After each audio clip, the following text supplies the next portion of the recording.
The most expensive financial decisions you will ever make won't feel like financial decisions.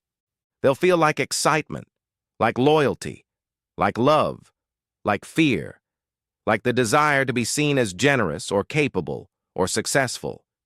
Emotions are not a weakness in your financial decision-making.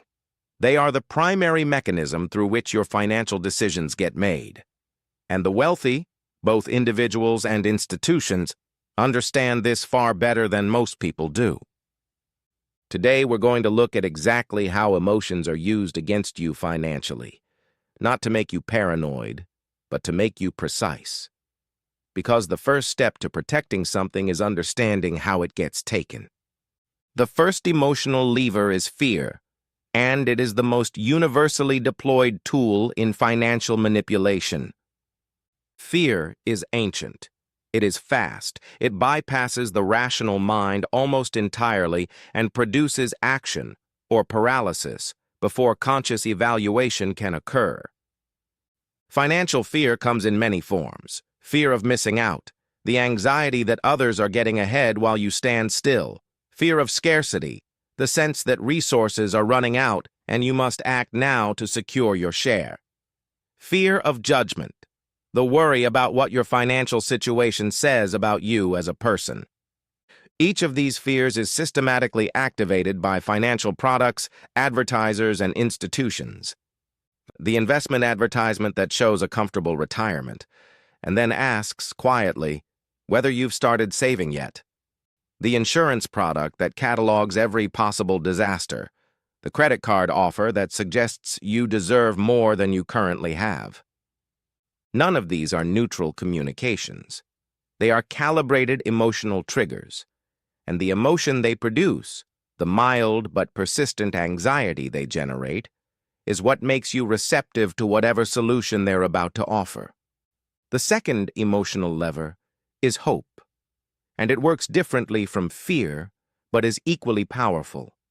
Hope is the emotion that drives lottery ticket purchases, get-rich-quick schemes, and investment decisions made on the basis of recent performance rather than long-term fundamentals. The structure of hope-based financial manipulation is consistent. It begins with evidence of transformation. Someone like you who achieved something extraordinary. It creates the emotional experience of that transformation being possible for you. And then it presents a product or decision as the vehicle through which that transformation happens. The evidence of transformation is almost always real. The implied probability of replication almost never is. Someone did win that lottery. Someone did turn a small investment into a fortune. Someone did build a successful business from nothing. These stories are true, but they are selected specifically because they are extraordinary and presented in ways that make the extraordinary feel typical. Your brain, flooded with hope, does not run statistical analysis. It runs pattern recognition. I am like this person. This happened to them. Therefore, it can happen to me. And that pattern, emotionally compelling, logically flawed, drives an enormous amount of financial behavior. The third emotional lever is belonging, and it may be the most underestimated. Humans are tribal. We need to belong. We need to be part of groups that affirm our identity and our worth. This is not vanity. It is a fundamental psychological need. Financial products and brands exploit this need with remarkable precision. The credit card that signals membership in a premium tier, the investment platform that presents itself as a community of sophisticated individuals, the brand whose customers are portrayed as a specific type of person, aspirational, successful, distinctive. When a financial decision becomes a membership decision, when spending or investing feels like joining something rather than merely transacting, the normal financial evaluation process gets bypassed.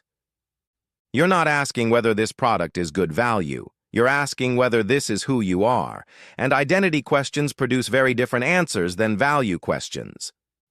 The fourth emotional lever is reciprocity, and it exploits one of the most deeply embedded social instincts in human psychology.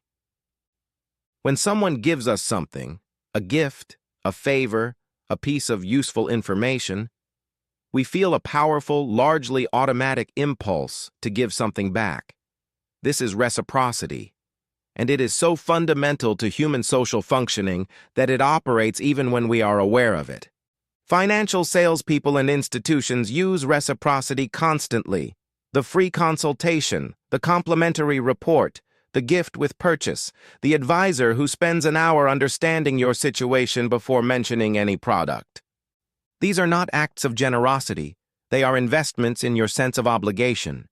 And the return on those investments, in the form of purchases, commitments, and loyalty, is carefully measured and optimized. The fifth lever is ego. Specifically, the desire to feel intelligent, capable, and ahead of others. Complex financial products, derivatives, structured investments, exclusive opportunities are often presented in ways designed to make you feel sophisticated for considering them. The complexity itself becomes a status signal. Understanding this product, or appearing to understand it, implies a level of financial sophistication that feels flattering. And flattery is a remarkably effective tool for bypassing critical evaluation. When you feel smart for looking at something, you become less likely to notice or admit that you don't fully understand it.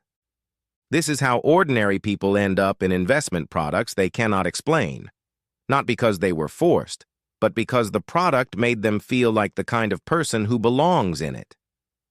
So what do you actually do with this knowledge? The first practice is emotional awareness before financial decisions, not the elimination of emotion. That's neither possible nor desirable, but the recognition of which emotion is present and what it might be doing to your judgment. Before any significant financial decision, ask, what am I feeling right now? Excited, anxious, proud, obligated? And then ask the second question. Is this feeling relevant to whether this decision is actually a good one? Often it isn't. Often the feeling was put there deliberately, and recognizing that changes its authority over your decision. The second practice is the waiting rule. Emotions are most powerful immediately after they're triggered. Time dilutes them. A decision that feels urgent and obvious at the moment of peak emotional activation will frequently feel very different 24 hours later. The people who profit from your emotional state know this, which is why urgency is so consistently manufactured around financial decisions. The offer that expires tonight, the opportunity that won't come back, the window that's closing. These are not logistical realities. They are attempts to prevent you from waiting until the emotion passes, and recognizing them as such is the simplest possible form of protection. The third practice is to ask who benefits from this feeling. When you notice a strong emotion arising in the context of a financial decision, ask yourself, who put this here? Who benefits if I act on it? What are they selling? This isn't cynicism. It's literacy. Emotional literacy in a world where emotions are the primary currency of financial manipulation. The rich don't avoid emotions. They understand them well enough to recognize when someone else is trying to use them. And that recognition, that moment of clarity between the trigger and the response, is where financial autonomy actually lives. If this gave you a new lens for something you experience every day, share it with someone who would benefit from seeing it too. And subscribe, because this is what we do here, every week, without exception.